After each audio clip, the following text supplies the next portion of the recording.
O, ayan. Ito yung nabili kong camera sa inyo. Ang problema dito is ito ha. According doon sa specs niya, dapat gumana to sa PoE. Pero subukan natin sa PoE ha. Ito, yun yung PoE ko. Oh. Yan. Isasaksak natin. Yan.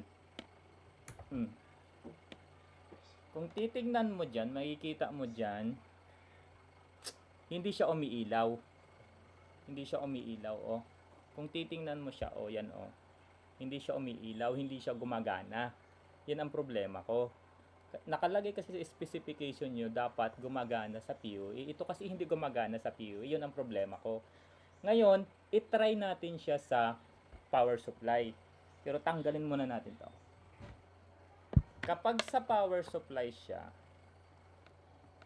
ayan.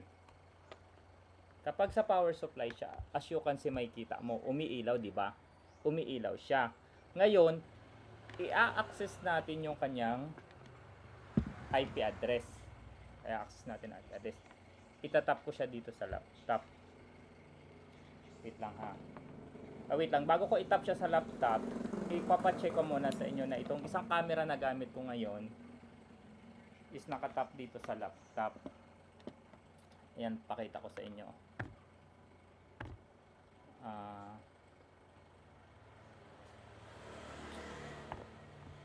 Ayan, dito tayo sa laptop. Itong isang camera kasi, na-open ko sa laptop. Ito oh. Supposedly, dapat ganito ang lalabas dyan sa isa oh. Na-open ko siya. Yan ang camera tong isang laptop. Ngayon tatanggalin ko muna ang kanyang LAN. Ililipat ko dito sa LAN ng laptop. Yan, ililipat ko. Ito ang mangyayari. Tingnan nyo ha. Kung titingnan mo, meron siyang LAN.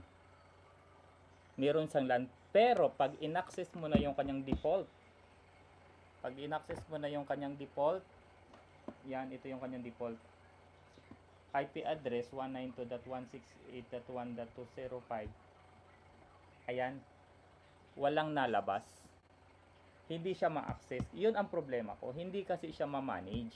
Hindi ko siya matap sa controller. Yun ang purpose ko. Kaya bumili ako nito. Kailangan ko siya ma-manage online. Yun lang naman ang gusto kong mangyari. Pero hindi eh. Si Shopee hindi ako pinansin. O yan o.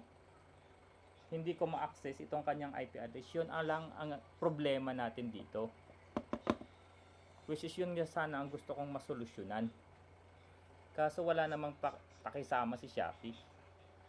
Hinihingian ako ng serial number. Paano ko nga makikita ang serial number? At IMEI nito ay nandito sa loob yung IMEI nito. Pag ma-access mo to, makikita mo ang IMEI nito at saka serial number. 'Di ba? 'Yun ang hihingiin sa iyo. Alam naman nila na hindi imposible 'yon. Wala kasing nakalagay sa box na serial number. Wala ka ring makikita dito serial number. Tapos hihingian nila. Wala din nakalagay dito ang IMEI doon sa box. Wala din nakalagay. Tapos ni-reject nila yung return. Ang sa akin na lang, i-submit natin yung warranty nito para maayos sana yung warranty.